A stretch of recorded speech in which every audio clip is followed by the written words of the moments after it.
आप सभी का स्वागत है टीचिंग फॉर यू चैनल में। इस वीडियो में हम देखेंगे सीजीपीएससी प्रिंसिपल में दिए गए सिलेबस अप्लाइड केमिस्ट्री के टॉपिक 1 को इस वीडियो में हम कवर करेंगे। इससे पहले वाले वीडियो में फिजिक्स, केमिस्ट्री और ड्राइंग के वीडियो अपलोड किए जा चुके हैं। यदि आप वह वीडियो नहीं देखे हैं तो इस चैनल के प्लेलिस्ट में जाकर वह वीडियो देख सकते हैं। यदि आप इस चैनल पे न्यू हैं तो जल्द से जल्द चैनल को सब्सक्राइब कर लीजिए, साथ ही बेल आइकन को प्रेस कर लीजिए, जिससे जो भी नया वीडियो आपके इन टॉपिकों से संबंधित अपलोड किया जाता है तो उसका नोटिफिकेशन आपको जल्द से जल्द हमारे चैनल के माध्यम से प्राप्त हो सके। इस वीडियो में हम देखेंगे अप्लाइड केमिस्ट्री के टॉपिक नंबर 1। चलिए स्टार्ट करते हैं। फर्स्ट इंट्रोडक्शन देख लेते हैं कि एटम्स क्या होते हैं, पार्टिकल्स किन किन सब्सटेंसों से मिलकर बना रहता है। बेसिक से हम स्टार्ट करते हैं कि केमिस्ट्री होता क्या है। ठीक है, फिर ये तो आपके बेसिक्स टॉपिक्स है जिसको आपको जानना चाहिए। उसके बाद जो प्रीवियस क्वेश्चन में आप देखे थे कि केमिस्ट्री में बहुत से न्यूमेरिकल क्वेश्चन पूछे गए थे, वो न्यूमेरिकल क्वेश्चन किन टॉपिकों से पूछे गए थे वो सभी हम आगे वीडियो में देखेंगे। आप बीच में वीडियो को स्किप ना करें, शुरू से अंत तक जरूर यह वीडियो देखें, जिससे जिस टॉपिक से आपको न्यूमेरिकल पूछा गया था उस टॉपिकों को हम आगे इसी वीडियो में हम कवर करेंगे, और इसके आगे आने वाले वीडियो में भी उन क्वेश्चनों को सॉल्यूशन भी हम आपको इस वीडियो में दिखाएंगे। चलिए स्टार्ट करते हैं। First topic atomic structure, molecular, mass, acid and base. First atomic structure, chemistry. Chemistry होता क्या है? Chemistry is a branch of science that deal with the study of nature of matter, its composition, occurrence, isolation, method of preparation, properties and gases। Chemistry क्या होता है? Chemistry science की एक branch है जिसके अंतर्गत जो भी मैटर्स है उनके कंपोजिशन, किन चीज़ों से वो मिलकर बना हुआ है, उनके उनके बनने के तौर तरीके, प्रॉपर्टीज़ एंड उसके यूजेस और उनके गुणों, क्वालिटीज़ का स्टडी करना केमिस्ट्री का मेन कार्य है ना।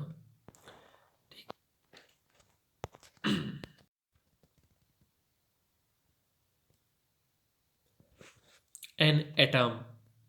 An atom is the smallest form of chemical particle that retain the properties of the particle। Atom क्या है? स्मॉलेस्ट पार्ट होता है किसी भी पार्टिकल का, और यह एटम्स उस पार्टिकल के सभी प्रॉपर्टीज को अपने अंदर इंक्लूड किया रहता है। The word atoms comes from the Greek word atoms mean unable to be cut. Atom क्या है? पार्टिकल का सबसे छोटा रूप होता है जिसको और छोटे रूप में तोड़ा नहीं जा सकता।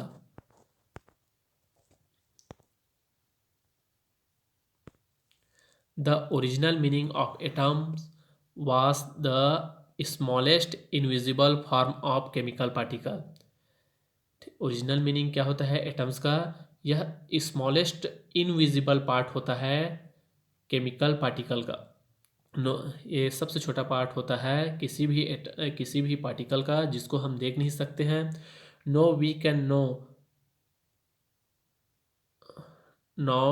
We know how to divide atoms into sub atomic particles.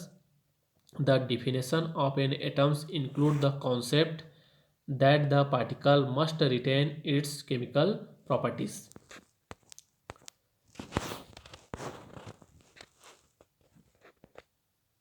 An atom is the smallest invisible particle of element having all the characteristic of the parent element। किसी भी पार्टिकल का सबसे स्मॉलेस्ट पार्ट होता है एटम्स, और वो उस element के सभी कैरेक्टरिस्टिक को अपने अंदर लिए इंक्लूड किया रहता है। Which can neither be created, जिसको न तो क्रिएट किया जा सकता है न ही डिस्ट्रॉय किया जा सकता है। इट कैन नॉट एग्जिस्ट, और ये फ्रीली रूप में एग्जिस्ट भी नहीं होते हैं। It is the ultimate particle of an element which may or may not have independent existence। The atom of certain elements such as hydrogen, oxygen, nitrogen etc. do not have independent existence। जो hydrogen, oxygen और nitrogen के जो element होते हैं वो independent रूप से exist नहीं करते। fundamental particle of an element. Almost the atoms of all elements are made up of three main particles known as fundamental particle. Almost atoms of all element जो एलिमेंट के जो एटम्स होते हैं वो इन तीन पार्टिकल से मिलकर बने होते हैं. They are electron, proton and neutron. सभी एटम्स इलेक्ट्रॉन, प्रोटॉन और न्यूट्रॉन से मिलकर बने होते हैं. Hydrogen is the only element that do not have neutron. Hydrogen only एक एलिमेंट है जिसमें न्यूट्रॉन नहीं पाया जाता. ठीक है. एटम जिन पार्टिकलों से मिलकर बना होता है उनमें से फर्स्ट है, हम सभी जानते हैं,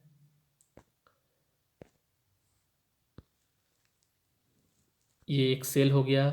ठीक है, किसी एटम का एक सेल हो गया. तो इनके न्यूक्लियस सेंटर पे होते हैं यहाँ पे, और इस न्यूक्लियस के अंदर ही ये तीनों पार्टिकल पाए जाते हैं. न्यूट्रॉन, प्रोटॉन, और इनके आउटर पे ही न्यूक्लियस के चारों तरफ इलेक्ट्रॉन राउंडिंग लगाते रहता है, मतलब इसके चारों तरफ वो चक्कर लगाते रहता है. चलिए देखते हैं प्रोटॉन क्या होता है.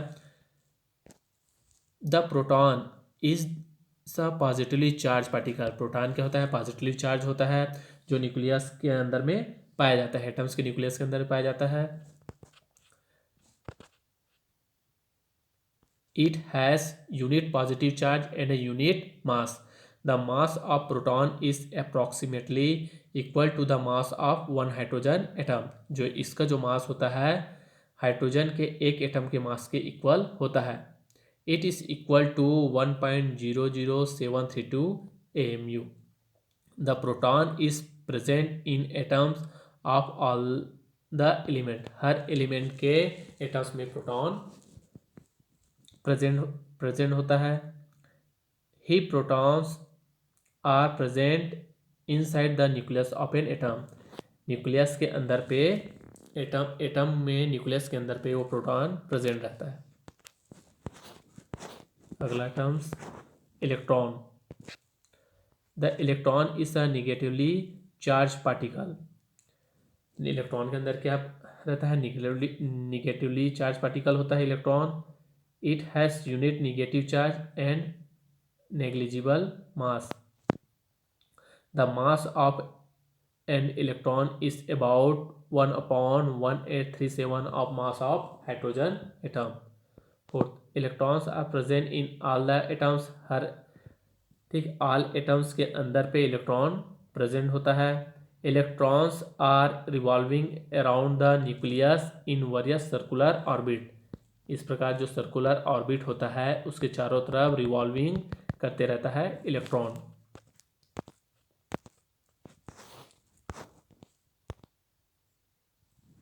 न्यूट्रॉन. अगला टर्म्स है neutron. The neutron is a neutral particle, hence it has no charge. Neutron क्या होता है? न्यूट्रल पार्टिकल होता है, इसमें किसी भी प्रकार का चार्ज नहीं होता है, ना तो ये पॉजिटिव होता है ना ही निगेटिव होता है. यह न्यूट्रल पार्टिकल होता है. It has unit mass. The neutron is present in atoms of all element except hydrogen. Hydrogen को छोड़ हर एलिमेंट में न्यूट्रॉन प्रेजेंट होता है. The mass of a neutron is slightly greater than the mass of an proton. Neutron का जो मास है वो स्लाइटली ग्रेटर देन होता है प्रोटॉन से. It is equal to 1.0087 AMU. Third, neutron is present inside the nucleus of an atom. Atom के nucleus के अंदर पे न्यूट्रॉन प्रेजेंट होता है.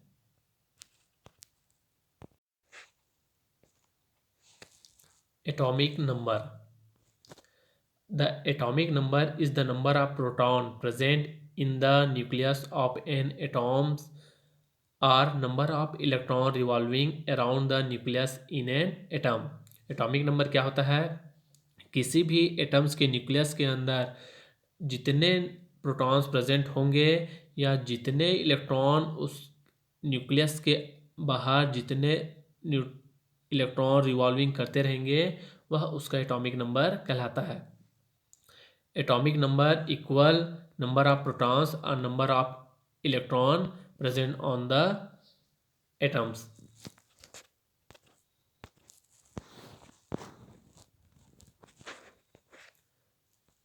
मास नंबर, एटॉमिक या इसे बोलते हैं atomic mass. The mass number of an element is given by the total number of protons and neutron present in the nucleus of an atom. Atom के न्यूक्लियस के अंदर sum of protons and neutrons is called mass number. अब इस फार्मूले से आपको there for the number of neutron आपको find करना हो तो क्या करेंगे, जो एटॉमिक नंबर है उनमें से जो एटॉमिक मास है उसमें से एटॉमिक नंबर को माइनस कर देंगे तो वो निकल जाएगा एटम्स के total neutron.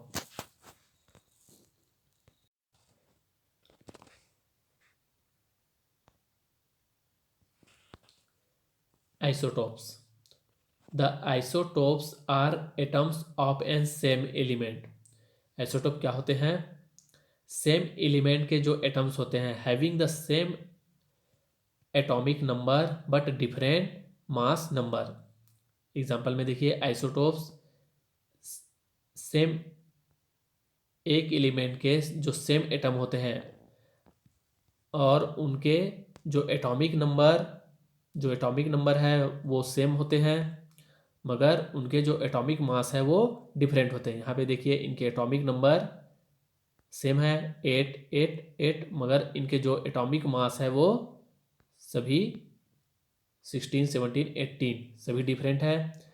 The isotopes are atom of same element having the same atomic number but different mass number.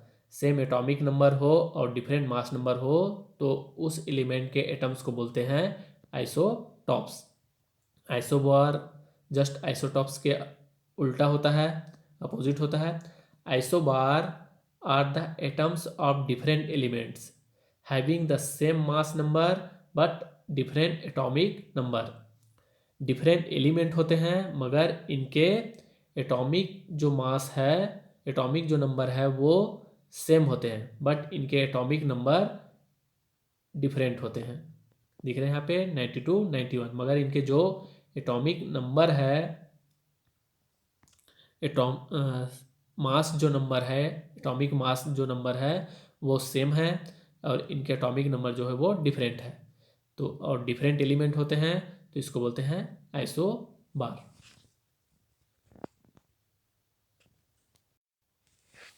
Structure of atom. Structure of atom. The atom consists of two parts. They are first the center nucleus, second the outer extranuclear part. First the center nucleus. First, the nucleus is central part of an atom, consists of proton and neutron. जो central part होते हैं nucleus के, atom के जो central part होते हैं उसके अंदर, न्यूक्लियस के अंदर प्रोटॉन और न्यूट्रॉन प्रेजेंट होते हैं। Since the protons are positively charge particle and neutrons are neutral. जो इसके सेंटर में जो प्रोटॉन होता है वो पॉजिटिवली चार्ज होते हैं और न्यूट्रॉन के अंदर कोई भी चार्ज नहीं होता, वो न्यूट्रॉन जो है वो न्यूट्रल होता है। The nucleus is always positive part of an atom. जो एटम के जो न्यूक्लियस होते हैं वो ऑलवेज पॉजिटिव पार्ट होते हैं। The entire weight of an atom is present only in nucleus.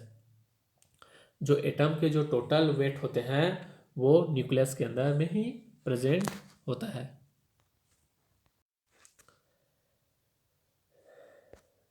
Second, the outer extra nuclear part. It is the part around the nucleus. ठीक है, यह वह पार्ट होता है जो न्यूक्लियस के अराउंड में होते हैं। It contains all the electron of an atom. और न्यूक्लियस के पास ही ऑल इलेक्ट्रॉन कंटेंस किए रहते हैं। It is negative part of an atom. यह एटम्स के निगेटिव पार्ट होते हैं। The element are revolving around the nucleus in a regular path called shell और ऑर्बिट और एनर्जी लेवल। ये जो इलेक्ट्रॉन है उस न्यूक्लियस पे राउंड लगाते रहते हैं। उस जहाँ पे वो राउंड लगाते रहते हैं उसको बोलते हैं सेल और ऑर्बिट और एनर्जी लेवल।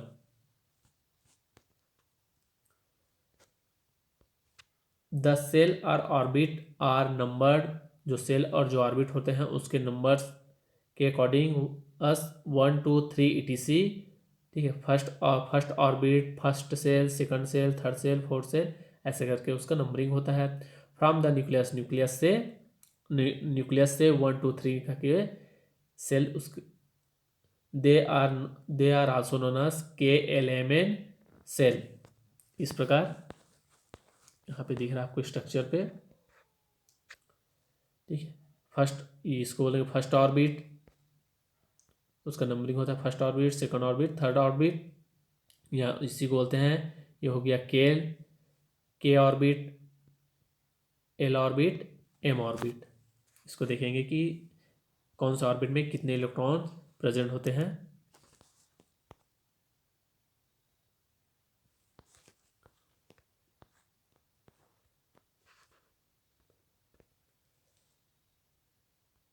द सेल्स और orbit are numbered as 1 2 3 etc from the nucleus. They are also known as KLMN cell or orbit। ठीक है, ये ऑर्बिट KLMN सेल या ऑर्बिट होते हैं। Each shell can accommodate only certain number of electron. ठीक है, हर cell के अंदर सर्टेन नंबर ऑफ इलेक्ट्रॉन होते हैं which is given by the formula. जो इस सेल के अंदर इस फार्मूले के अकॉर्डिंग वहाँ पे element number of electron present होते हैं। इस फार्मूले के according where the n is the number of the shell, और n क्या रिप्रेजेंट करता है इस फार्मूले में, नंबर ऑफ उस सेल को रिप्रेजेंट करता है। Therefore the number of electrons that are accommodated in the first second third shell respectively. जो फर्स्ट सेल के अंदर में जो नंबर ऑफ इलेक्ट्रॉन होते हैं इस फार्मूले के according number of electron first shell में होंगे 2, सेकंड सेल में 8 और थर्ड सेल में 18।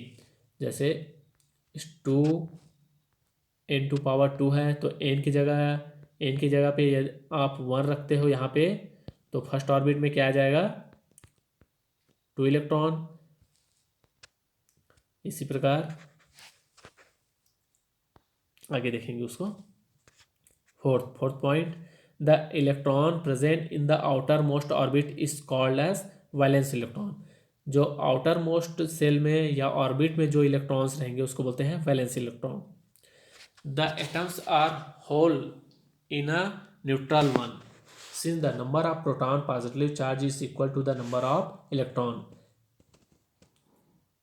तो नंबर ऑफ जो ठीक है एटम्स क्या है न्यूट्रल फॉर्म पे होते हैं, क्योंकि उस एटम्स के अंदर पे number of protons is equal to the number of electrons. जो पॉजिटिवली चार्ज और निगेटिवली चार्ज एक दूसरे को अट्रैक्ट करके न्यूट्रल फॉर्म पे बनाए रखते हैं जब तक कि उसमें कोई एक्स्ट्रा एनर्जी उसको एक्टिव वैलेंस इलेक्ट्रॉन से कंडक्शन बैंड में जाने के लिए जब तक उसको कोई एक्स्ट्रा एनर्जी प्रोवाइड नहीं की जाता तब तक ये एटम्स के अंदर जो इलेक्ट्रॉन है वो न्यूट्रल फॉर्म पे प्रेजेंट रहता है।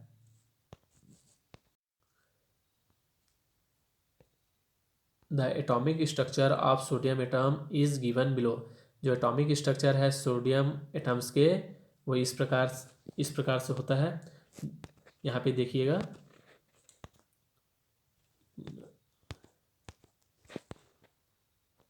Atomic structure of sodium atoms is given below. देखिए आपको इस गोले के अंदर में एटॉमिक स्ट्रक्चर सोडियम के प्रेजेंट किया हुआ है, दिख रहा है। Atomic structure of an sodium atom at number of atomic number, total electrons कितने होते हैं सोडियम के अंदर 11 होते हैं, तो एटॉमिक नंबर सोडियम का हो जाएगा 11। मास नंबर सोडियम का मास नंबर हो जाएगा 23 जिसमें 11 प्रोटॉन और 12 न्यूट्रॉन।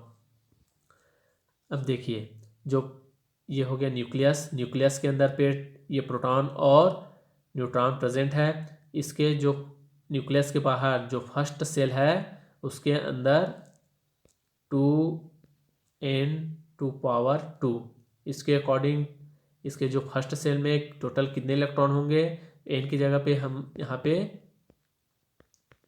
1 रख देते हैं तो टोटल इलेक्ट्रॉन हो जाएगा 2। देखिए यहाँ पे इसके फर्स्ट जो सोडियम का जो एटॉमिक स्ट्रक्चर है उसके फर्स्ट ऑर्बिट पे टोटल 2 इलेक्ट्रॉन है। उसके सेकंड ऑर्बिट में टोटल नंबर ऑफ इलेक्ट्रॉन कितने हैं, 8। और उसके आउटर मोस्ट जो सेल है थर्ड सेल पे उसमें टोटल कितने इलेक्ट्रॉन है, 1। तो इसका इलेक्ट्रॉनिक विन्यास क्या हो जाएगा, इलेक्ट्रॉनिक स्ट्रक्चर कैसा होगा सोडियम का, 2 8 1। ठीक, आउटर मोस्ट ऑर्बिट में इसका नंबर ऑफ इलेक्ट्रॉन्स प्रेजेंट होंगे 1। और इस आउटर मोस्ट ऑर्बिट में जो इलेक्ट्रॉन प्रेजेंट है उसको बोलते हैं valence electron.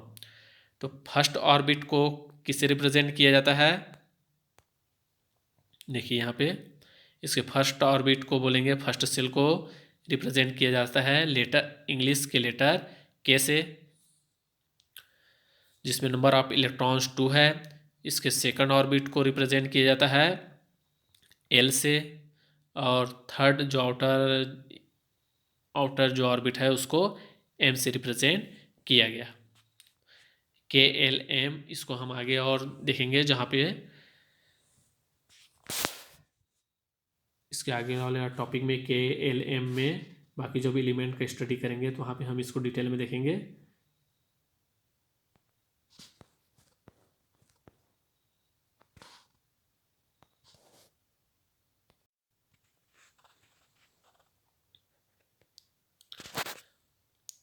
Formation of cation and anion, example hydrogen atom. Number of proton, hydrogen के अंदर क्या होता है, नंबर ऑफ प्रोटॉन 1 होता है। Number of positive charge is +1। Number of electron, hydrogen के अंदर नंबर ऑफ इलेक्ट्रॉन कितने होंगे, नंबर ऑफ प्रोटॉन जितने हैं उतने ही नंबर ऑफ इलेक्ट्रॉन उसके एटम में प्रेजेंट होगा, जिसमें नेगेटिव चार्ज पाया जाता है -1। नंबर ऑफ न्यूट्रॉन कितने होते हैं, हाइड्रोजन में हम ऊपर में देख चुके हैं, नंबर ऑफ न्यूट्रॉन 0 होता है हाइड्रोजन एटम पे। देखिए ये इसका स्ट्रक्चर हुआ हाइड्रोजन का, इसमें नंबर ऑफ प्रोटॉन उसके न्यूक्लियस पे 1 है, नंबर ऑफ न्यूट्रॉन 0। और उसके ऑर्बिट में रिवॉल्विंग कितने इलेक्ट्रॉन कर रहा है, 1 इलेक्ट्रॉन कर रहा है। जब ये 1 इलेक्ट्रॉन इससे निकल जाएगा, ये अपना 1 इलेक्ट्रॉन किसी दूसरे एटम्स को दे देगा, तो इसके अंदर बचेगा ओनली 1 प्रोटॉन जो पॉजिटिव आयन है। इस प्रकार हाइड्रोजन एटम, जब ये हाइड्रोजन एटम अपने इलेक्ट्रॉन को किसी को डोनेट कर देता है तब उसके अंदर बन जाता है ओनली 1 प्रोटॉन बचता है। ठीक है, न्यूट्रल होता है एटम्स प्रेजेंट, ठीक है, स्टार्टिंग में न्यूट्रल फॉर्म पे होते हैं क्योंकि जितने नंबर ऑफ पॉजिटिव पार्टिकल होते हैं उसके अंदर उतने ही नंबर ऑफ निगेटिव इलेक्ट्रॉन होते हैं। तो दोनों पॉजिटिव और निगेटिव कॉमन फोर्स लगाते हैं जिससे वो दूसरे के पावर को डिस्ट्रॉय कर देते हैं, मतलब इक्वल पावर लगाते हैं नंबर ऑफ पॉजिटिव चार्ज और नंबर ऑफ निगेटिव चार्ज, इसलिए वो स्टार्टिंग पे न्यूट्रल कंडीशन पे होते हैं। ठीक, तो जब इसमें से नंबर ऑफ इलेक्ट्रॉन निकल जाएगा इसके एटम से, हाइड्रोजन के एटम से, तो उसके एटम्स पे ओनली पॉजिटिव प्रोटॉन ही बचेगा। तो इसलिए जब अपना 1 इलेक्ट्रॉन किसी को डोनेट कर देता है तो उसके अंदर सिर्फ पॉजिटिव पार्टिकल ही प्रेजेंट रहता है, इसलिए उसके ऊपर पे H+ से डिनोट किया गया है, दिख रहा है आपको।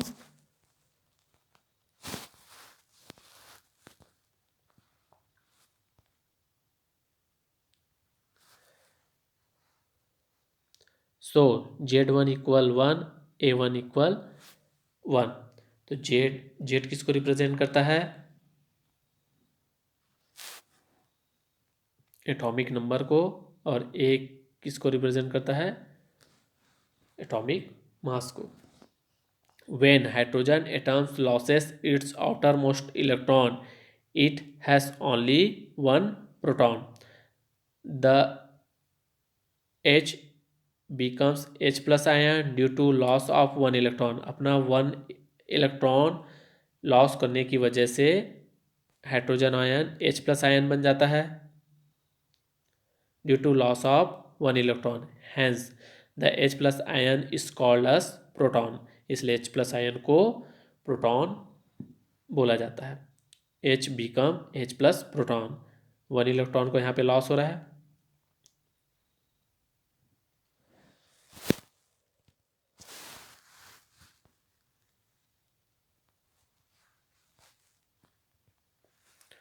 Formation of cation and anion. Atoms as whole in a neutral one. Atoms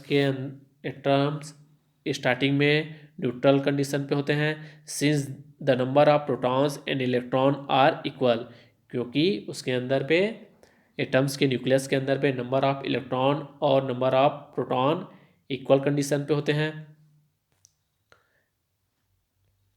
An atom become an ion only when there is a gain or loss of an electron.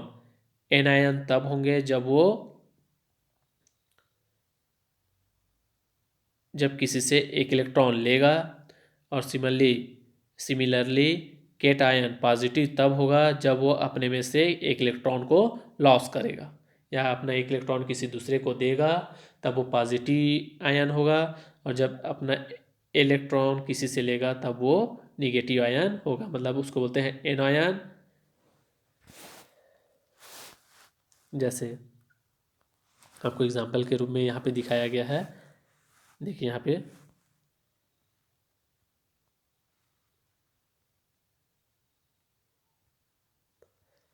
Diagram में आपको दिख रहा है।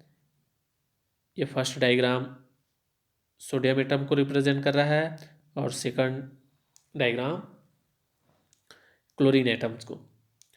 देखिए सोडियम एटम्स के last जो orbit में है उसमें एक इलेक्ट्रॉन वैलेंस कंडीशन पे रहता है, वो अपना एक इलेक्ट्रॉन क्लोरीन को डोनेट कर देता है। तो क्लोरीन के आउटर मोस्ट ऑर्बिट में कितना इलेक्ट्रॉन हो जाता है, 8 इलेक्ट्रॉन हो जाता है। ठीक है, तो ये स्टेबल कंडीशन पे हो जाते हैं। अपना एक electron sodium ion sodium atom अपना एक इलेक्ट्रॉन क्लोरीन को डोनेट कर देने की वजह से क्या हो जाता है, ये Na+ हो जाता है, और ये क्लोरीन एटम्स एक इलेक्ट्रॉन सोडियम एटम से लेकर Cl-1 एनायन बन जाता है।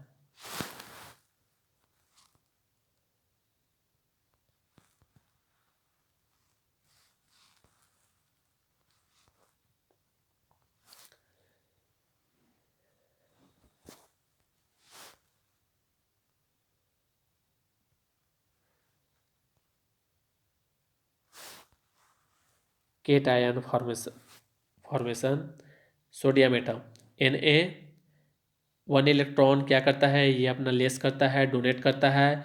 तो डोनेट करने की वजह से क्या हो जाता है, ये Na+ बन जाता है, केट आयन बन जाता है। When an atoms losses N electron, जब सोडियम आयन अपना एक इलेक्ट्रॉन लॉस करता है, इट बिकम केट आयन, तब ये क्या हो जाता है, केट आयन बन जाता है। When electron is transferred from sodium atom to chlorine atom, sodium atom से, यहाँ पे देखिए जो ये रेड कलर का एरो दिखाया गया है, इसमें से ये वाला जो एक इलेक्ट्रॉन इसमें से ट्रांसफर होकर क्लोरीन के ऑर्बिट में चला जा रहा है। When electron is transfer from sodium atom to chlorine atom, the sodium atom become cation. Sodium atom क्या है, केटायन बन जाता है। इसी प्रकार anion formation, when an atom gain an electron, जब कोई एटम गेन करता है electron, it become an ion, तो निगेटिव आयन बन जाता है। From the above example, chlorine atoms gain an electron from the sodium, it became anion. Sodium से एक इलेक्ट्रॉन लेने की वजह से क्लोरीन आयन एन आयन हो जाता है, मतलब निगेटिव चार्ज हो जाता है।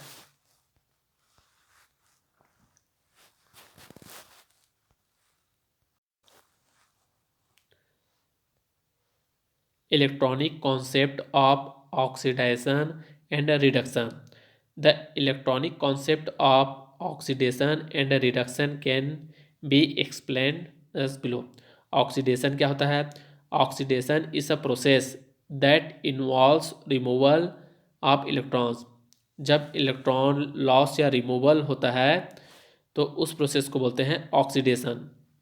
जैसे देखिए यहाँ पे सोडियम से एक इलेक्ट्रॉन रिमूव होता है या लॉस होता है तो वो केटायन में बदल जाता है, इस प्रोसेस को बोलते हैं ऑक्सीडेशन। किसी एटम्स में से इलेक्ट्रॉन का निकलना ऑक्सीडेशन कहलाता है।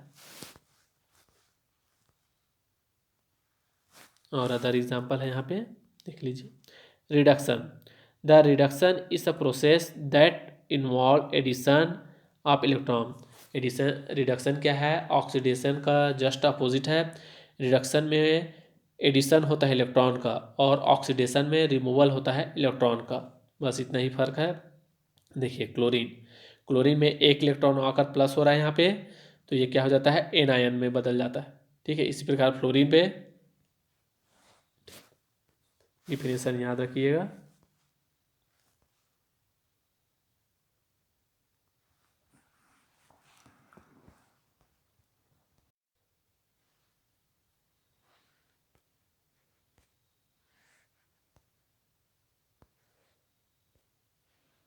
What is chemical bonding? When two atoms in a molecule strongly tend to remain together, they are said to be in chemical bonding with each other. In other words, it is said that a chemical bond has been established between the two atoms. Thus, a chemical bond may be defined as the attraction between the atom between the two atoms in a molecule. किसी molecule के अंदर पे उन attraction between the two atoms, किसी molecule के अंदर पे two atoms के जो अट्रैक्शन होते हैं, ठीक है, अट्रैक्शन या रिपल्सन, उसी को बोलते हैं chemical bonding. Why do atoms combine? There is a deep relationship between the properties and the electrons lying in their outermost orbit. The element having same number of valency electron have similar properties. The element in the zero groups have two or eight electron are inactive inactive chemically. The deeply relationship between properties and electron lying in their outermost orbit, ये जो same types के जो element होते हैं, ठीक है, जिनके ऐसे एलिमेंट जिनके आउटर ऑर्बिट पे नंबर ऑफ इलेक्ट्रॉन सेम होंगे, उसमें सेम टाइप्स के प्रॉपर्टीज पाया जाता है।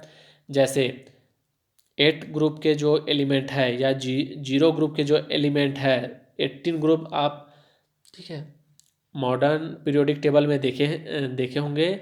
जो एट कॉलम के जो एलिमेंट है जिसको जीरो ग्रुप बोले जाता है, उसमें helium neon argon krypton, helium neon argon के जितने भी एलिमेंट है वहाँ पे उनके आउटर मोस्ट ऑर्बिट में नंबर ऑफ इलेक्ट्रॉन क्या है? स्टेबल कंडीशन में नंबर ऑफ उसके आउटर ऑर्बिट में नंबर ऑफ इलेक्ट्रॉन 8 पाया जाता है। ठीक है, जो स्टेबल कंडीशन में होते हैं 8 इलेक्ट्रॉन और इनएक्टिव केमिकल है जो इनएक्टिव कंडीशन पे होते हैं, तो उस ग्रुप के सभी एलिमेंट के प्रॉपर्टीज सेम होते हैं।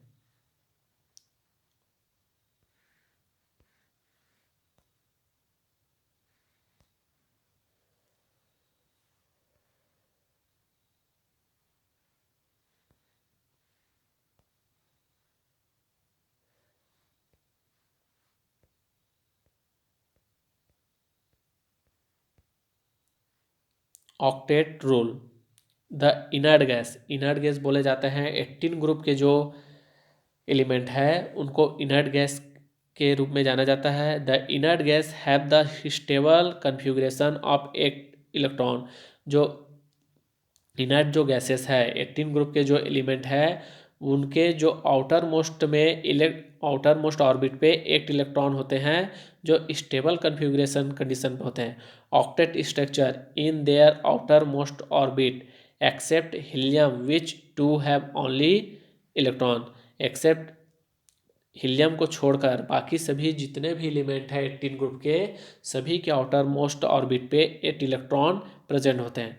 Due to their stable octet structure these gases are inert in nature. ठीक है, उनके 8 इलेक्ट्रॉन आउटर ऑर्बिट में स्टेबल कंडीशन में होने की वजह से इनको इनर्ट नेचर के रूप में जाना जाता है।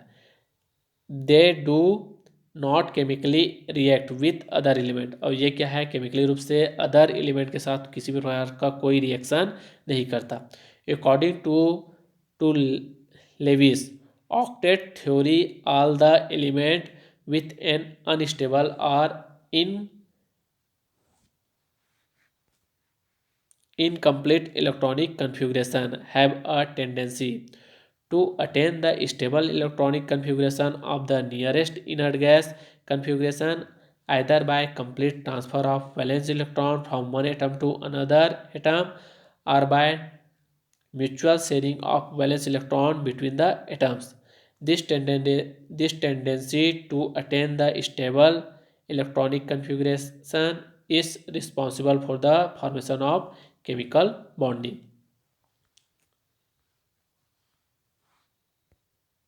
देखिए, inert gases of noble gases, इनको नोबेल गैसेस या इनर्ट गैसेस के नाम से भी जाना जाता है। जो 18 ग्रुप के जो एलिमेंट है उनको, उनमें है एलिमेंट, वो एलिमेंट कौन कौन से है, helium, neon, argon, krypton, xenon, radon.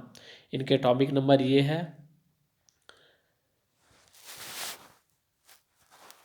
इनके इलेक्ट्रॉनिक कॉन्फ़िगरेशन, हीलियम के इलेक्ट्रॉनिक कॉन्फ़िगरेशन 2, नियॉन का 2-8, आर्गन का 2-8-8, क्रिप्टॉन का 2-8-8, 2-8-18-8। ठीक है, बाकी एलिमेंट का इस प्रकार है।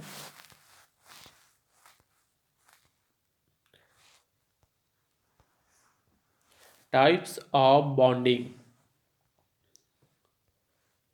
The process by which unstable atom acquire a stable configuration has been found to take place in 2 different ways। जो अनस्टेबल जो एटम्स होते हैं वो स्टेबल कंडीशन में जाने के लिए दो तरीका से वो स्टेबल कंडीशन में जाते हैं। First, the complete transfer of valency electron from one atom to another. वो वैलेंसी इलेक्ट्रॉन क्या है को ट्रांसफ़र कर देते हैं वन एटम से अदर एटम में। This is called ionic bond या इलेक्ट्रोवालेंट बॉन्डिंग। जब कोई एलिमेंट अपना वैलेंस इलेक्ट्रॉन है उसको दूसरे एटम को देने के बाद जो बॉन्डिंग बनाता है उसको बोलते हैं आयनिक बॉन्डिंग या इलेक्ट्रोवालेंट बॉन्डिंग। सेकंड, जैसे इससे पहले हम अभी सोडियम और क्लोरीन के बीच एटम्स का, सोडियम क्या है, अपना एक एलिमेंट जो आउटर वैलेंस इलेक्ट्रॉन है उसको क्लोरीन को दे रहा था। तो उस प्रकार के जो इलेक्ट्रॉन का जो ट्रांसफॉर्मेशन हो रहा था उससे जो बॉन्ड बन रहा था उसको बोलते हैं आयनिक बॉन्ड। ठीक, इससे पहले वाले एग्जांपल में हम देख चुके हैं पहले वाले टॉपिक में। Second, the mutual sharing of pair valency electron between the atoms. ठीक है, एटम्स के बीच में जब म्यूचुअल शेयरिंग होता है इलेक्ट्रॉन का, the share pair of electron is given by both atoms is called the covalent bonding. जब म्यूचुअल शेयरिंग होता है इलेक्ट्रॉन पेयर का तो इस प्रकार के बॉन्डिंग बोलते हैं कोवैलेंट बॉन्ड। और जब ट्रांसफ़र होता है एक एटम से दूसरे एटम में इलेक्ट्रॉन का तो उस प्रकार के बॉन्डिंग को बोलते हैं आयनिक बॉन्ड याद रखिएगा कोवालेंट बॉन्डिंग क्या होता है, कोवालेंट बॉन्डिंग क्या होता है और इलेक्ट्रोवालेंट बॉन्डिंग क्या होता है। इसके डेफिनेशन इन दोनों पॉइंट पे है, इसको अच्छे से पढ़ लीजिएगा, रीड कर लीजिएगा अच्छे से, ठीक है। इसमें का इसका डेफिनेशन हम समझ गए, यानी कोवालेंट आयनिक बॉन्डिंग और कोवालेंट बॉन्डिंग। एग्जाम्पल को देख लीजिएगा अच्छे से।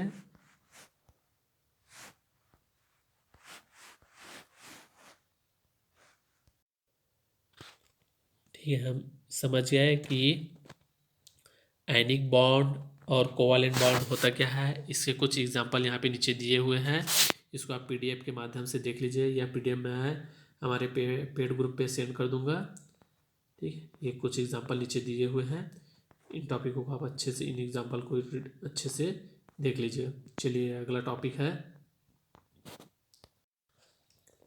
टॉपिक है मॉलिक्यूलर मास। किस प्रकार से मॉलिक्यूलर मास फाइंड किया जाता है उसको हम यहाँ पे देखेंगे। Introduction.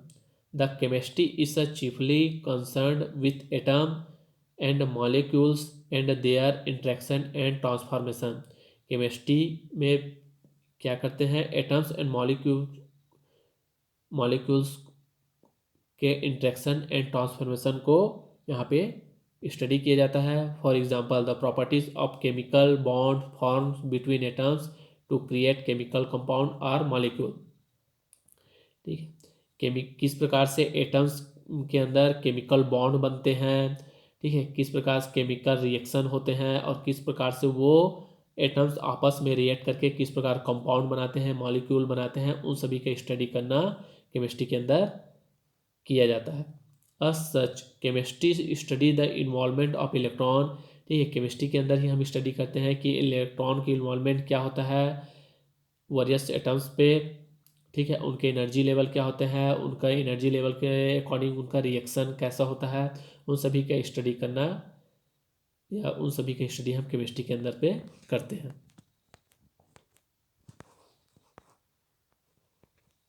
Molecule. A molecule is the smallest particle of matter.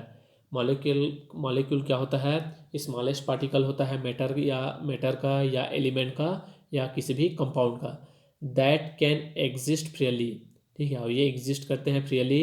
The molecule is made up of two और मोर एटम्स। मॉलिक्यूल किस चीज़ का बनाता है, तो है एक एटम, टू टू एटम या दो से ज़्यादा एटम्स का बना होता है molecule. Of the same element of different element, या सेम एलिमेंट का बना होता है या डिफरेंट एलिमेंटों से मिलकर बना होता है मॉलिक्यूल।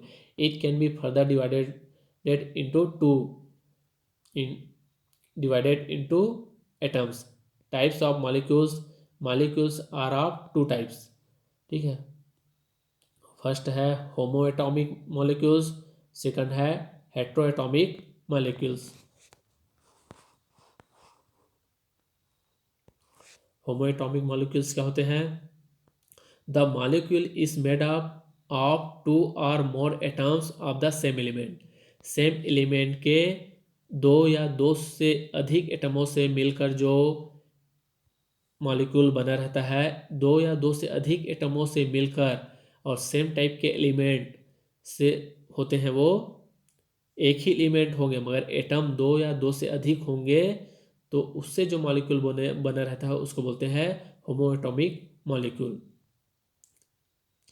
मॉलिक्यूल्स ऑफ क्लोरीन, जैसे Cl2 एलिमेंट एक ही है मगर इसमें एटम कितने हैं, दो एटम्स है। Oxygen O2 and hydrogen H2 contain only two atoms of same kind, ठीक है, सेम काइंड के टू एटम्स इंक्लूड है, so they are called as homo atomic molecule. देखिए यहाँ पे हाइड्रोजन के एक एटम और हाइड्रोजन के दूसरा एटम सेम एलिमेंट है और दोनों कंबाइन होकर क्या बना रहा है, H2 हाइड्रोजन गैस। इसी प्रकार ऑक्सीजन, ठीक है, ऑक्सीजन के एक एटम और ये दूसरा एटम, ये दोनों मिलके एक मॉलिक्यूल बना रहा है O2 oxygen. The most of the element gases consist of homoatomic most of elementary gases consist, जो एलिमेंट्री जो गैसेस होती है वो होमोएटॉमिक मॉलिक्यूल होते हैं। For example hydrogen gas consist of 2 atoms of hydrogen H2। Similarly oxygen gas consist of 2 atoms of oxygen O2।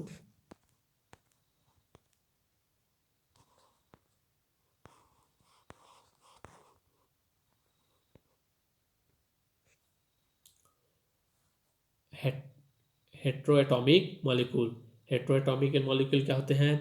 The molecule is made up of more than 2 of more atoms of different element के 2 या 2 से अधिक atom मिलकर जो molecule बनाते हैं उसको बोलते हैं हेट्रोएटॉमिक मॉलिक्यूल।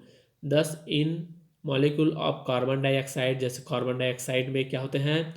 डिफरेंट टाइप्स के एटम मिलकर मॉलिक्यूल बनाते हैं। इसमें क्या है, एक कार्बन और 2 ऑक्सीजन के एटम मिलकर कार्बन डाइऑक्साइड बनाते हैं। तो इस प्रकार के मॉलिक्यूल को बोलते हैं हेट्रोएटॉमिक मॉलिक्यूल।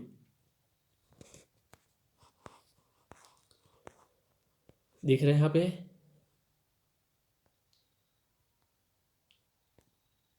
एग्जाम्पल पे ये हो गया ऑक्सीजन, ये हो गया कार्बन, ये हो गया ऑक्सीजन। यहाँ पे 2 ऑक्सीजन के एटम्स है और एक कार्बन के। जब ये तीनों आपस में मिल जाएंगे तब बन जाता है यहाँ पे CO2। ये हो गया heteroatomic molecule.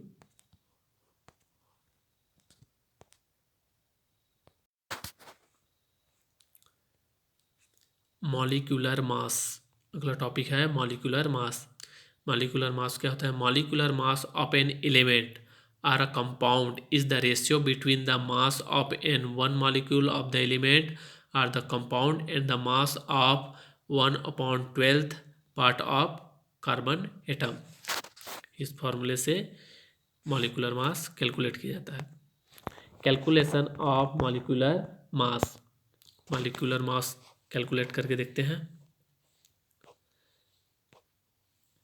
Calculation of molecular mass. Molecular mass can be calculated as the sum of total atomic mass of each element present in one molecule of an element or compound. Example, molecular mass of O2। Oxygen का molecular mass क्या हो जाएगा? Atomic mass into number of atoms. Oxygen में atomic total कितने atoms है? 16। ठीक है, 16। तो इसका एटॉमिक मास हो गया, एटॉमिक मास ऑक्सीजन के अंदर एटॉमिक मास ऑक्सीजन को हो गया 16। नंबर ऑफ एटम्स कितने हैं O2 के अंदर? देखिए O2 में 2 ऑक्सीजन के एटम्स है तो उसको मल्टीप्लाई कर दिया एटॉमिक मास से, तो इसका मॉलिक्यूलर मास कितना आ गया? 16 × 2 = 32। Molecular mass of NH2, ammonia का मॉलिक्यूलर मास कितना आएगा? NH3 के अंदर देखिए एटॉमिक मास नाइट्रोजन का हो गया 14। टोटल नंबर ऑफ एटम्स कितने हैं? नाइट्रोजन के 1, तो उसके एटॉमिक नंबर से एटॉमिक मास से उसको मल्टीप्लाई कर दिए, प्लस हाइड्रोजन का एटॉमिक मास होता है 1। टोटल कितने एटम्स है? H हाइड्रोजन के 3, तो एटॉमिक नंबर से उसको मल्टीप्लाई कर दिया और दोनों के एटॉमिक मास और उनके एटम्स को मल्टीप्लाई करने के बाद दोनों को ऐड कर दिया, तो इसका आ गया NH3 का मॉलिक्यूलर मास 17।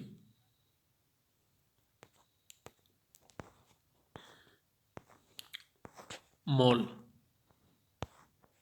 मोल कैसे फाइंड करते हैं?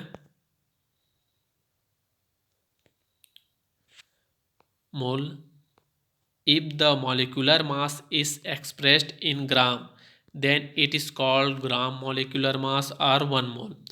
The mole is a unit of measurement used in chemistry to express amount of a chemical substance.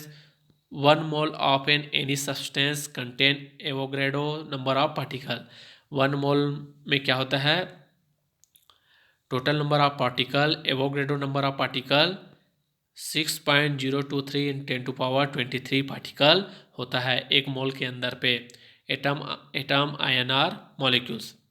तो नंबर ऑफ मोल फाइंड करने का फार्मूला होता है मास इन ग्राम अपॉन मॉलिक्यूलर मास। चलिए मोल निकाल के देखते हैं एक आध example.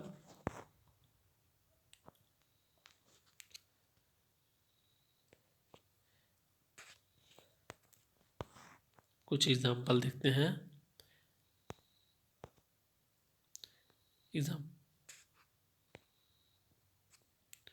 Molecular mass of O2, molecular mass O2 का कितना होता है 32। अभी ऊपर में निकाल के देखे। एटॉमिक मास, एटॉमिक नंबर तो हो गया ऑक्सीजन का 16, टोटल 2 एटम है तो 16 को 2 से मल्टीप्लाई किए तो आ गया 32। Gram molecular mass of O2, gram molecular mass O2 का है 32 ग्राम। 32 gram of O2 equal 1 mole of O2, ठीक है, इंटू 2 मोल ऑफ O2। 1 मोल के अंदर O2 32 है तो 2 मोल ऑफ O2 के अंदर टोटल कितने ग्राम हो जाएंगे 64 gram O2। Number of moles find करते हैं। Problem first,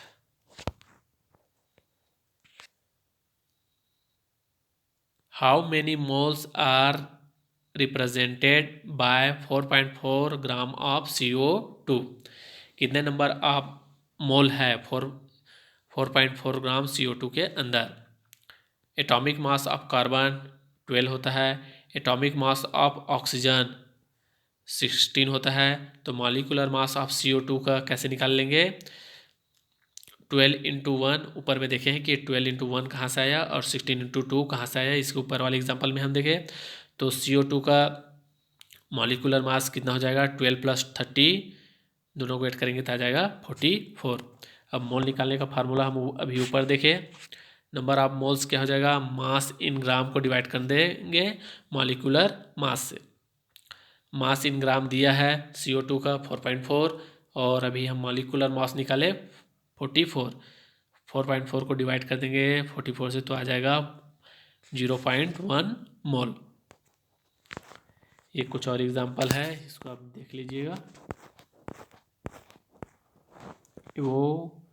Avogadro hypothesis.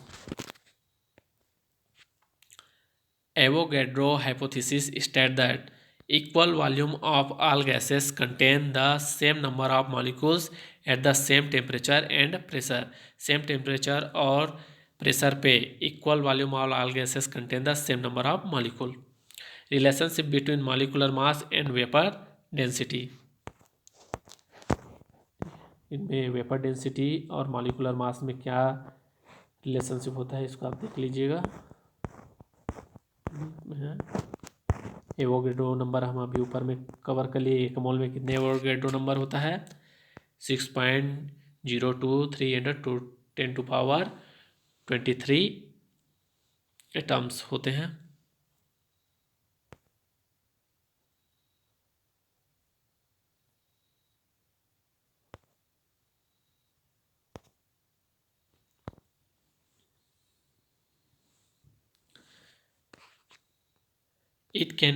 Avogadro number, it can be defined as the number of atoms or molecule present in 1 mole of an element or compound respectively। ठीक है, एक मोल element या compound के अंदर में total number of molecule और atom 6.023 × 10⁻23 होता है Avogadro number.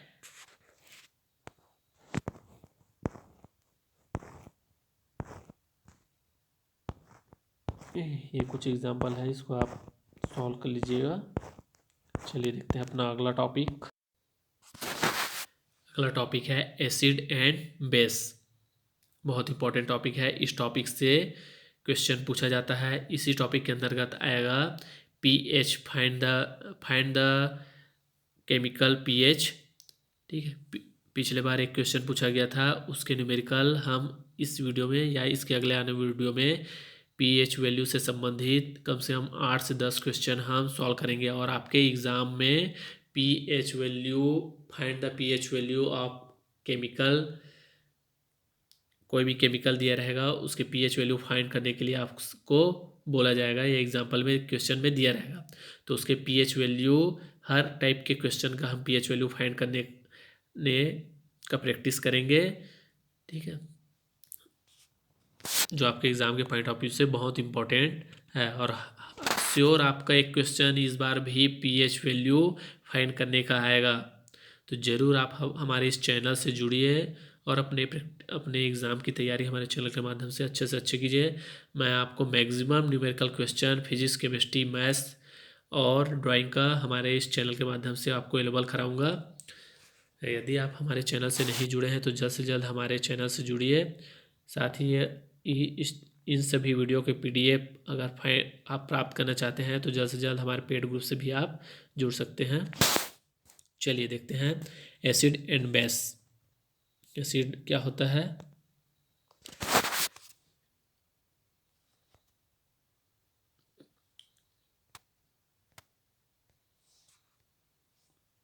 Introduction. Depending upon the iron produce in solution, solution में आयरन प्रोड्यूस करने के अनुसार वो सॉल्यूशन एसिड होगा या बेस, ये डिपेंड करता है कि वो कौन सा आयन प्रोड्यूस कर रहा है। The substance are classified into acid and base. Ions produce करने के आधार पर ही क्लासिफाइड किया गया है कि वो एसिड होगा या base. The acidic and the basic nature of matter is more essential to study about the chemical reaction. ठीक है, वो एसिडिक होगा या बेस होगा, ये इसेंशियल हो जाता है केमिकल रिएक्शन का स्टडी करने के लिए।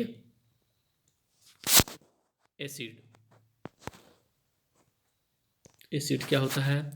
N acid is a substance that gives hydrogen ion H+ by itself or in aqueous solution.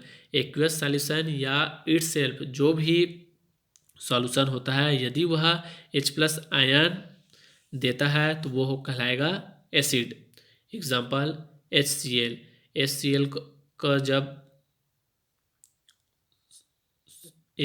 जब रिएक्शन कराया जाता है या एक्वियस सॉल्यूशन जब या इटसेल्फ जब वह H+ आयन देता है तो देखिए HCl यहाँ पे H+ आयन दे रहा है तो ये हो जाएगा एसिड। HNO3 यहाँ से भी जब इसके एक्वियस सॉल्यूशन जब रिएक्शन कराया जाएगा तो यहाँ से भी H+ आयन निकल रहा है तो ये भी हो जाएगा HNO3 एसिड। HC3COOH, ठीक, यहाँ से भी H+ आयन निकल रहा है तो ये भी हो जाएगा acid. Base. A base is a substance that give ions OH- by itself or in aqueous solution। aqueous solution में जब रिएक्शन कराया जाता है तब कोई केमिकल OH- प्रोड्यूस करे तो उसको बोलेंगे हम बेस। इसी प्रकार KOH में जब एक्वियस सॉल्यूशन में इसका रिएक्शन किया जाता है तो वहाँ OH- प्रोड्यूस होता है तो KH हो जाएगा base. Theories of acid and bases।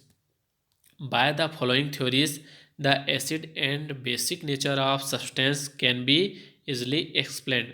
In theory के बेसिस पे हम कौन सा सब्सटेंस एसिडिक होगा और कौन बेस होगा, इस थ्योरी के बेसिस पे हम वो एक्सप्लेन कर सकते हैं। पहला है आर्हेनियस थ्योरी, सेकंड है लॉरी ब्रॉन्स्टेड थ्योरी, थर्ड है Lewis theory. First Arrhenius theory. Arrhenius theory कब आया? 1827 पे। ये थ्योरी क्या बोलता है? According to this theory an acid is a substance that gives hydrogen ions in water or in aqueous solution.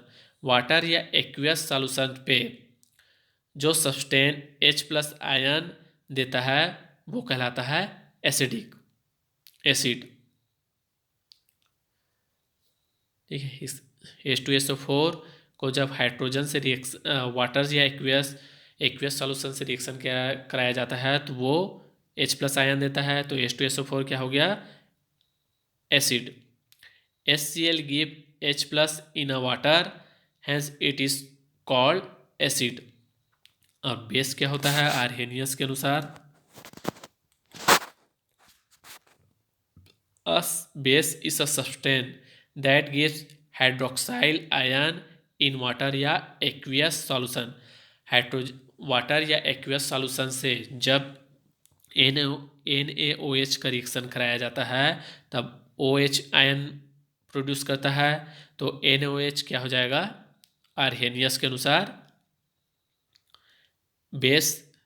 इसी प्रकार KaOH का रिएक्शन एक्वियस सॉल्यूशन या वाटर से रिएक्शन कराया जाता है तो वो भी प्रोड्यूस करता है OH आयंस। तो ये हो जाएगा बेस।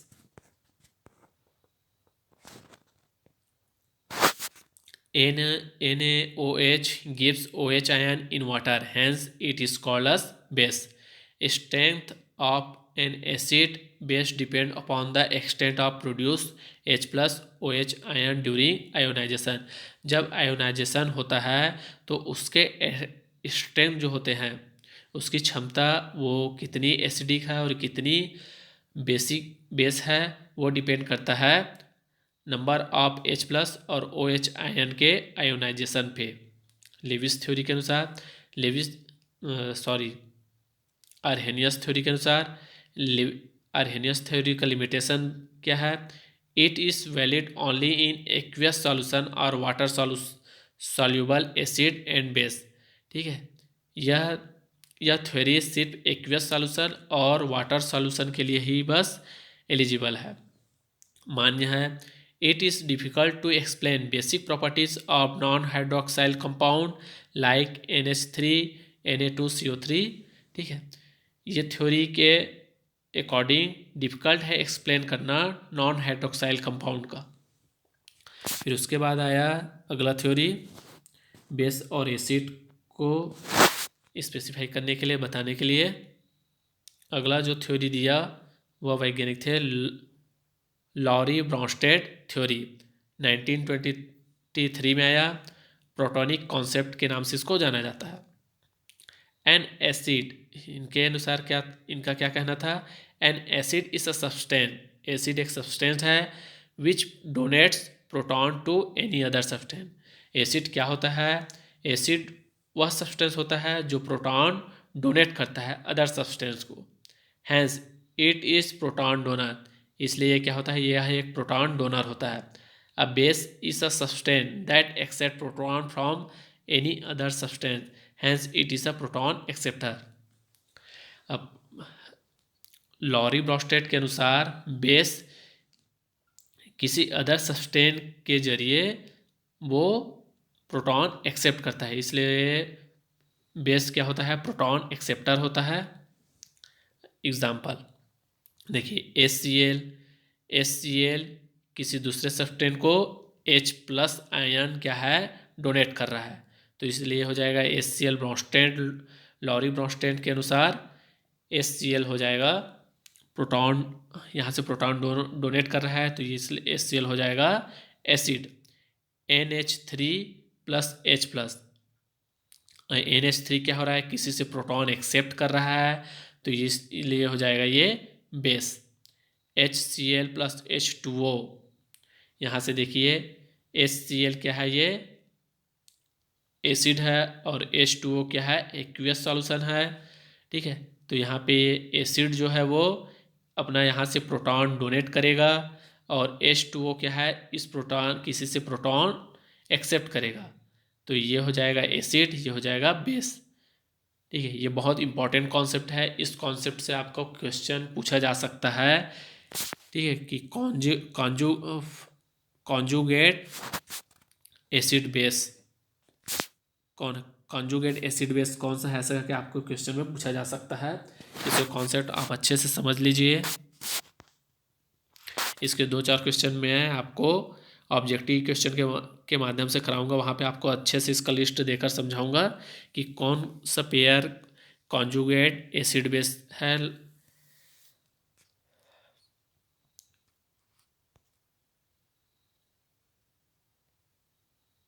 देखिए यहाँ पे in above example the HCl give proton to water.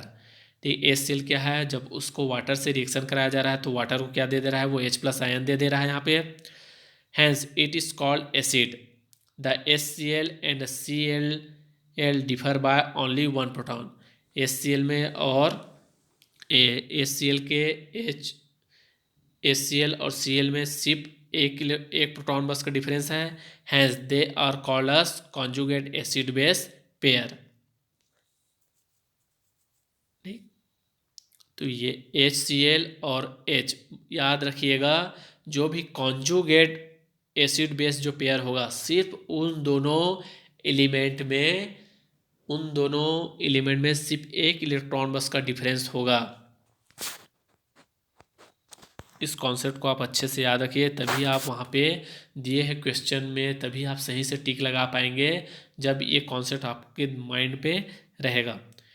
Conjugate acid base pair जब भी आपको दिए रहे फाइंड करने के लिए, तो आप जो एलिमेंट वहाँ पे देख रहे हैं, जैसे यहाँ पे देखिए HCl और यहाँ पे Cl, तो इस HCl और इस Cl में सिर्फ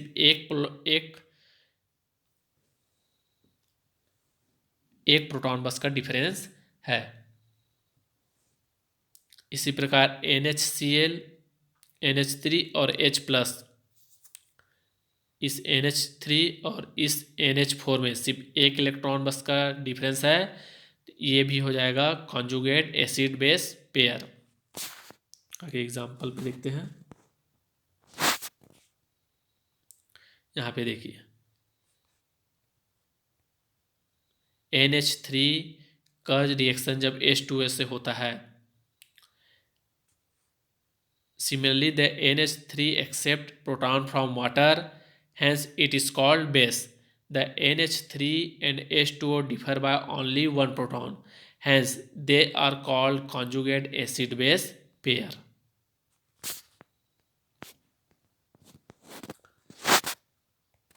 The water behaves like an acid and a base, hence it is a amphoteric in nature. Drawback, अब इस ब्रॉस्टेड-लॉरी थ्योरी का ड्रॉबैक क्या था? It explain the acidic and basic characteristic of substance only if a solvent like water is present. ठीक है, ये acidic या base का के कैरेक्टरिस्टिक्स तभी सॉल्व कर पाता था जब वहाँ पे वाटर प्रेजेंट रहता था।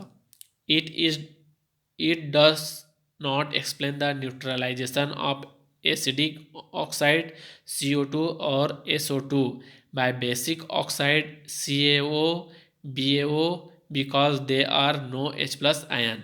जिसमें H+ आयन नहीं होते हैं उसको वो अच्छे से एक्सप्लेन करने में समर्थ नहीं था, ये इसका ड्रॉबैक था। It can not explain the acid base reaction if fused state and vapour state, ये भी इसके ड्रॉबैक थे। उसके बाद जो अगला वैज्ञानिक है जिन्होंने एसिड बेस थ्योरी दिया उनमें था लेविस थ्योरी। ठीक है, जिसको इन्होंने दिया था 1923 में। इसको इलेक्ट्रॉनिक कॉन्सेप्ट के नाम से भी जाना जाता है। इसके अकॉर्डिंग था Levi's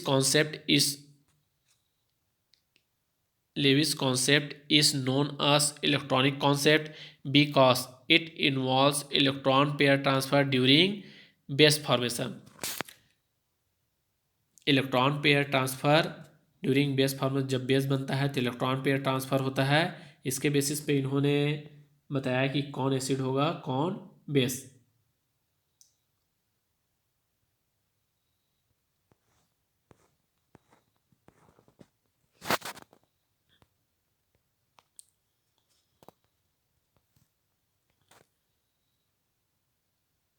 According to this theory, an acid is a substance that accepts a pair of electron, so acid is the electron pair acceptor. Lewis के अनुसार क्या था, एसिड क्या है? According to this theory an acid is a substance that accepts a pair of electrons, so acid is a electron pair acceptor. Pair of electron accept करता है acid. A base is a substance that donate a pair of electrons. So base is an electron pair donor. ठीक है, Levi's के अनुसार क्या है, acid electron pair accept करता है और बेस इलेक्ट्रॉन पेयर डोनेट करता है। इस एग्जांपल से आप देख सकते हैं।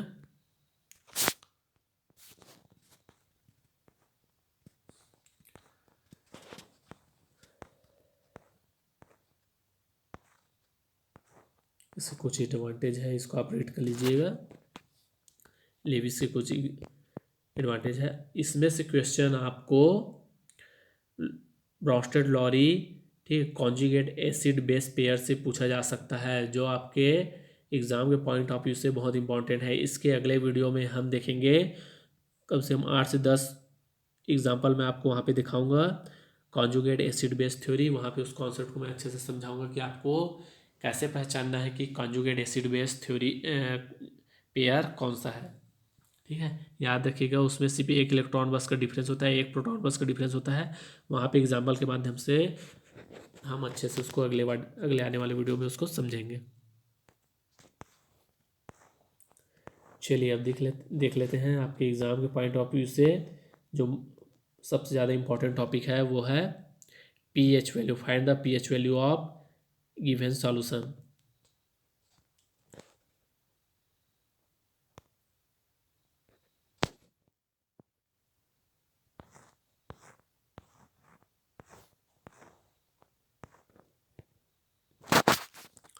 Concept of pH and pOH.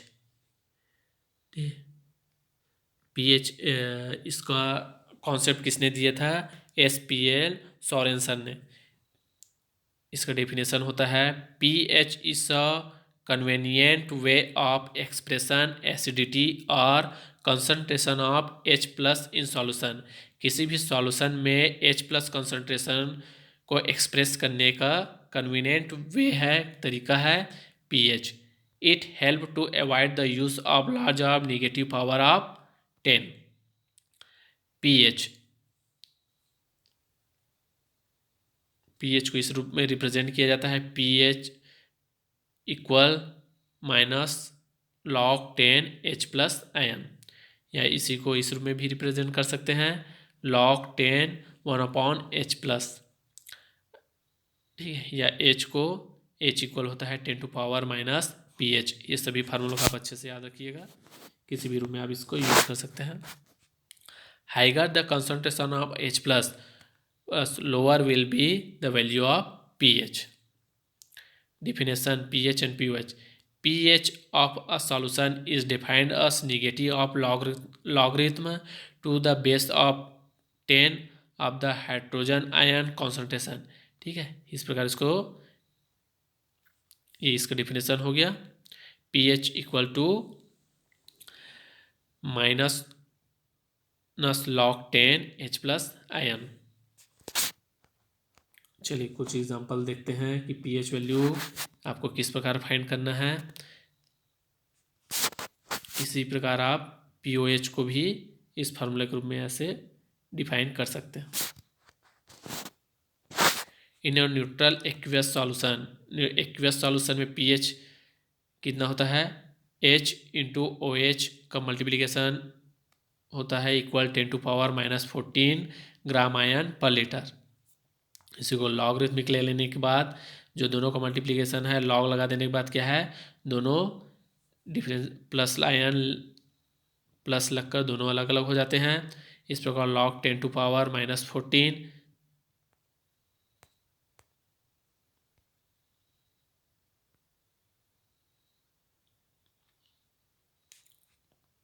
Both side minus minus sign का मल्टीप्लाई कर देने पर इधर माइनस 14 हो प्लस 14 हो जाएगा। तो उसको और सॉल्व करेंगे, एंटी लॉग लेने के बाद पीएच प्लस पीओएच इक्वल हो जाएगा 14।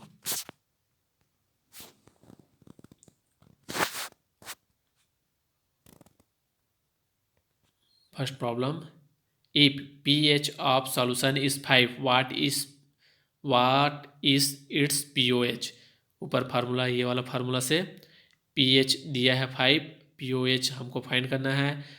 pH प्लस pOH इक्वल होता है 14। pH का जो वैल्यू दिया है उसको रख दिया यहाँ पे, pOH इक्वल 14, तो 5 उधर चला जाएगा तो pOH आ जाएगा 14 में से 5 माइनस करोगे तो आ जाएगा 9।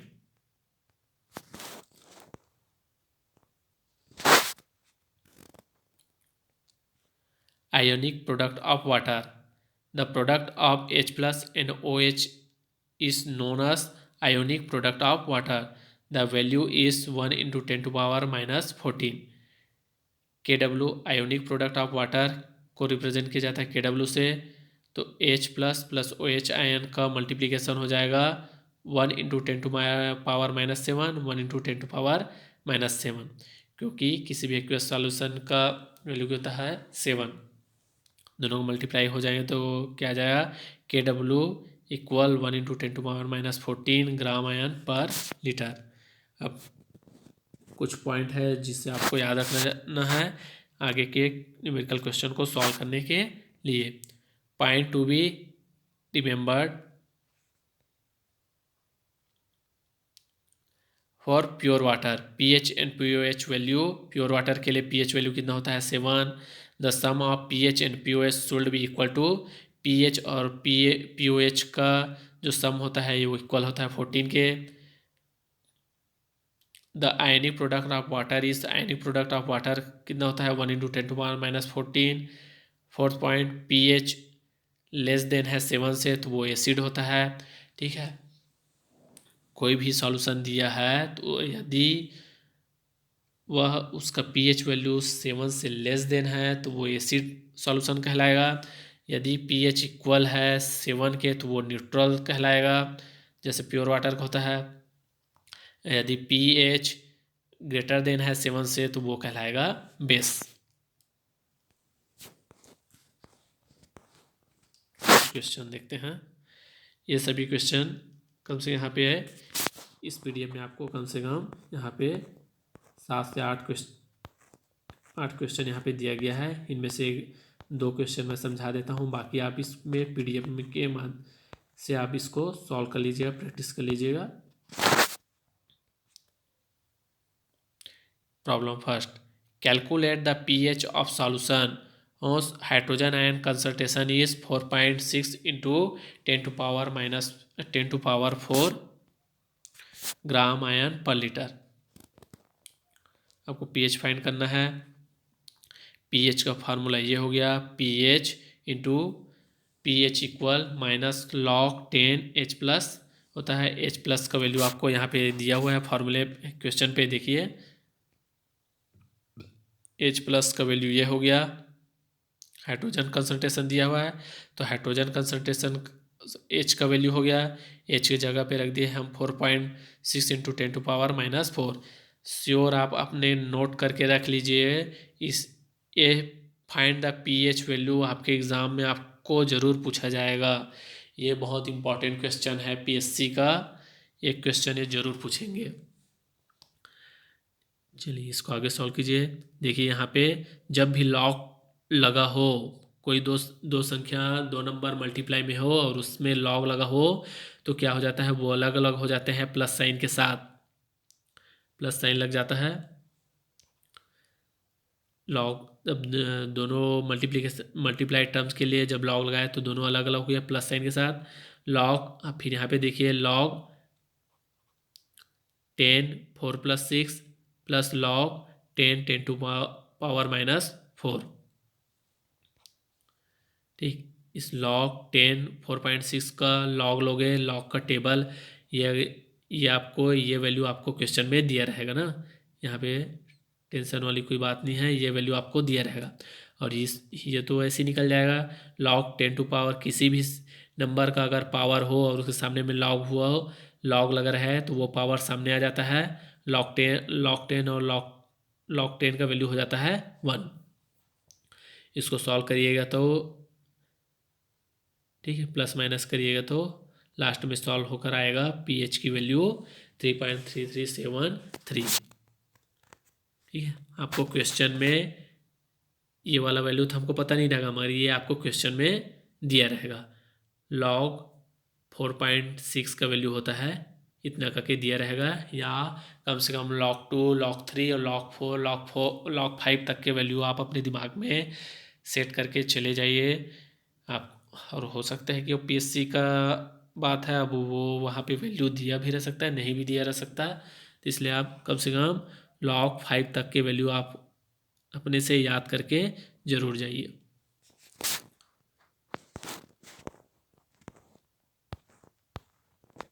Question 2. Calculate the pH of 0.003 mole HCl solution. The hydrogen ion concentration is, hydrogen ion concentration दिया है HCl के, इस जितना मोल दिया है उसका हमको pH वैल्यू फाइंड करना है। pH का फार्मूला हम जानते हैं, हाइड्रोजन कंसंट्रेशन जितना दिया है हम उसको इस फार्मूले में पुट कर दिए। आगे फिर इसको सॉल्व कीजिए। ठीक है, देखिए यहाँ पे 1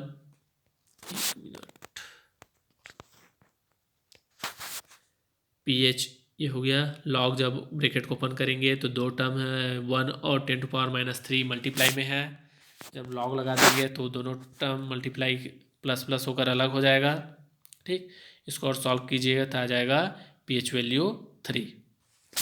बाकी क्वेश्चन नीचे आपको PDF में दिया हुआ है, आप यह PDF हमारे टेलीग्राम ग्रुप के माध्यम से प्राप्त कर सकते हैं, जिसका लिंक नीचे डिस्क्रिप्शन बॉक्स में दिया हुआ है। कि आप हमारे उस टेलीग्राम ग्रुप से कैसे जुड़ेंगे उसका लिंक नीचे डिस्क्रिप्शन बॉक्स में दिया हुआ है। यह PDF आपको हमारे पेड ग्रुप में मिल जाएगा। यदि आप हमारे पेड ग्रुप ज्वाइन करना चाहते हैं तो उसके सभी डिटेल हमारे टेलीग्राम ग्रुप में दिया हुआ है, जहाँ से आप हमारे पेड ग्रुप से जुड़ सकते हैं। देखिए, इस PDF में आपके जो सिलेबस में दिया गया है वह सभी मटेरियल इस PDF में अवेलेबल है। यह PDF आपको हमारे पेड ग्रुप में मिलेगा।